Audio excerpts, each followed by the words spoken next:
రాష్ట్రంలో 3 ఎమ్మెల్సీ ఎన్నికలకు పోలింగ్ కొనసాగుతుంది. 2 టీచర్, 1 గ్రాడ్యుయేట్ స్థానంలో ఓటు హక్కు వినియోగించుకుంటున్నారు. కరీంనగర్, మెదక్, ఆదిలాబాద్, నిజామాబాద్ జిల్లాల పట్టభద్రులు టీచర్ ఎమ్మెల్సీలతో పాటు నల్గొండ, వరంగల్, ఖమ్మం టీచర్ ఎమ్మెల్సీకి పోలింగ్ జరుగుతుంది.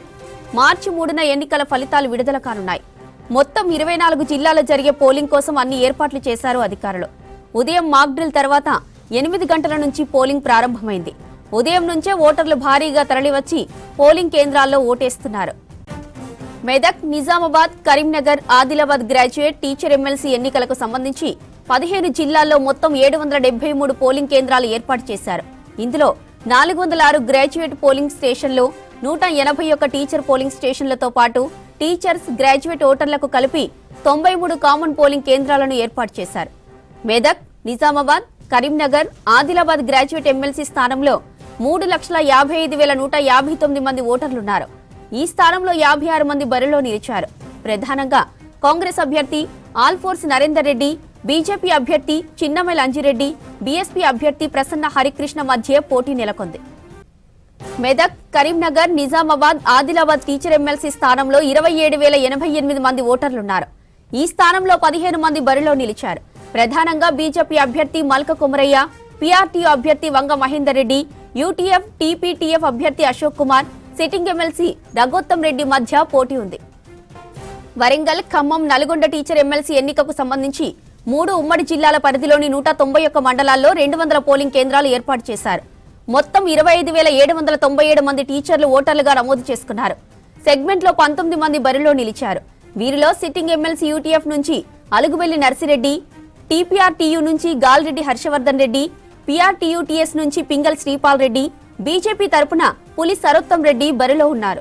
రాష్ట్రంలో 3 ఎమ్మెల్సీ ఎన్నికలకు పోలింగ్ కొనసాగుతుంది. కరీంనగర్ జిల్లా వ్యాప్తంగా ఉదయం 8 గంటల నుంచే పోలింగ్ కేంద్రాల్లో ఓటింగ్ ప్రక్రియ ప్రారంభమైంది. గ్రాడ్యుయేట్, టీచర్ ఎమ్మెల్సీ స్థానాలకు పోలింగ్ జరుగుతుంది. సెంటర్ల దగ్గర 144 సెక్షన్ అమలు చేశారు. ఉమ్మడి 4 జిల్లాల పరిధిలో మొత్తం 773 పోలింగ్ కేంద్రాలు ఏర్పాటు చేశారు. అందులో 93 కామన్ పోలింగ్ స్టేషన్లు అరేంజ్ చేశారు. ఇక ఉమ్మడి కరీంనగర్ జిల్లాలో 210 పట్టభద్రుల పోలింగ్ కేంద్రాల్లో ఓటేస్తున్నారు గ్రాడ్యుయేట్స్. మొత్తం 4 ఉమ్మడి జిల్లాలలో కలిపి గ్రాడ్యుయేట్ ఓటర్లు 3,55,159 మంది ఉన్నారు. 4 జిల్లాల పరిధిలో మొత్తం 27,088 మంది టీచర్లు ఉన్నారు. Karimnagar, Medak, Nizamabad, Adilabad graduate, teacher MLC ఎన్నికలపై మరిన్ని డీటెయిల్స్ వెంకటేష్ అందిస్తారు. వెంకటేష్, కరీంనగర్లో పోలింగ్ ఎలా కొనసాగుతోంది?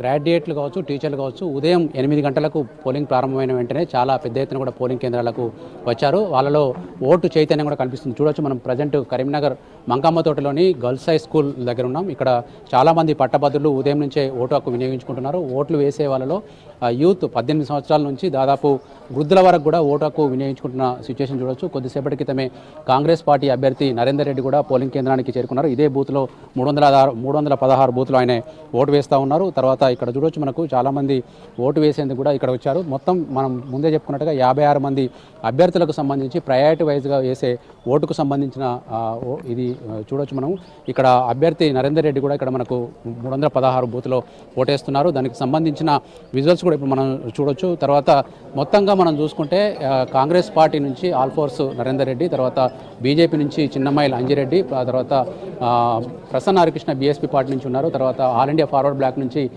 సర్దార్ రవీందర్ సింగ్ పోటీలో ఉన్నారు. ఎందుకంటే బీఆర్ఎస్ ఈసారి పోటీలో లేదు కాబట్టి ఆయన బీఆర్ఎస్ టికెట్ ఆశించినప్పటికీ కూడా ఆ పార్టీ పోటీలో లేకపోవడంతో ఆయన ఆల్ ఇండియా ఫార్వర్డ్ బ్లాక్ టికెట్ మీద పోటీ చేశారు. చాలామంది స్వతంత్ర అభ్యర్థులు కావచ్చు, తర్వాత మిగతా పార్టీల అభ్యర్థులు కావచ్చు ఇక్కడ పోటీలో నిలిచారు. అయితే లోపలికి వెళ్ళిన ఓటర్లకు భారీ జంబో బ్యాలెట్ ఒకటి ఇస్తున్నారు. 56 మంది అభ్యర్థులు ఒకటే పేజీలో ఉండే విధంగా కూడా మనకు ఆ బ్యాలెట్ని రూపొందించారు. ఆ బ్యాలెట్ మేరకు వాళ్ళంతా కూడా ప్రయారిటీ వైజ్గా ఎవరికైతే నచ్చిన అభ్యర్థున్నారో వాళ్ళకు అక్కడ లోపల పోలింగ్ బూత్లో ఇచ్చిన వైలెట్ కలర్ పెన్నుతో ఓటు వేయాల్సి ఉంటుంది.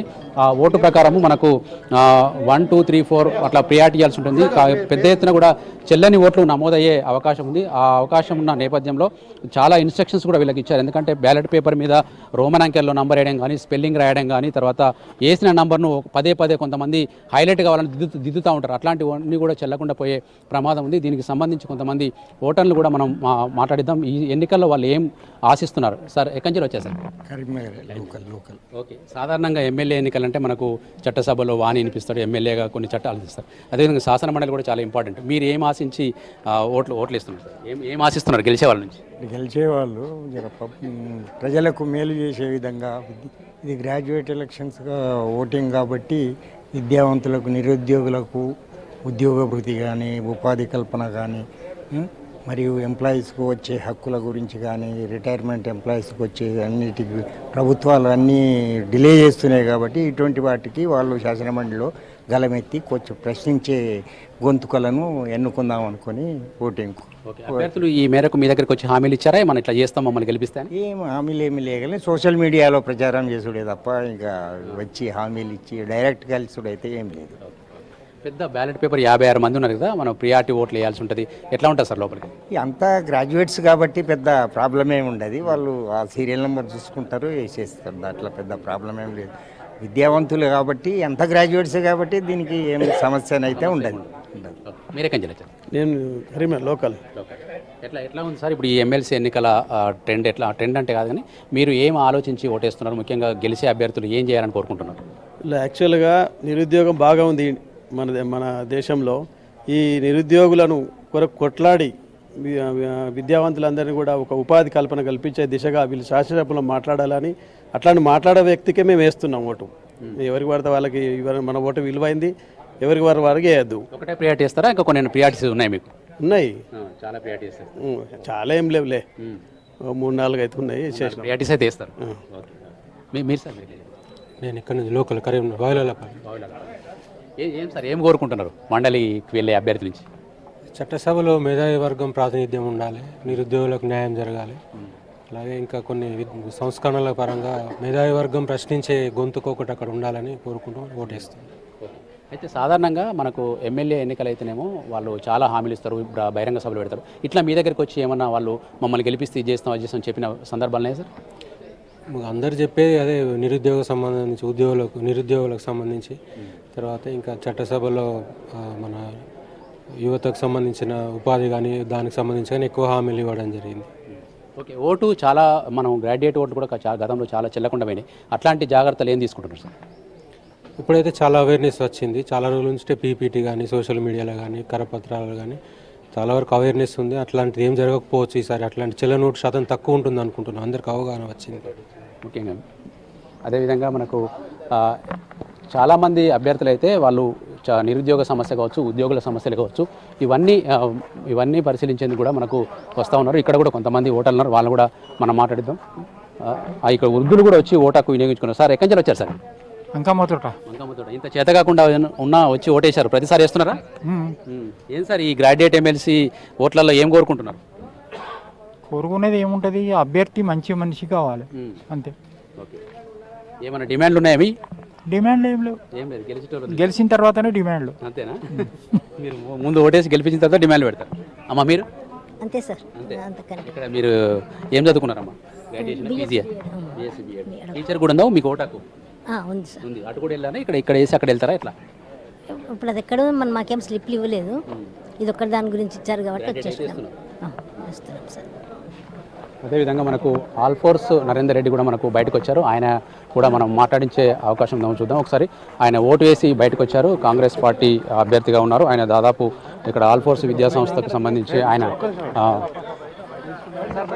సార్ నరేందర్ రెడ్డి సార్ మనకు ఓటు వేశారు కదా, ఎట్లా ఉంది సార్ ట్రెండ్? ఎట్లా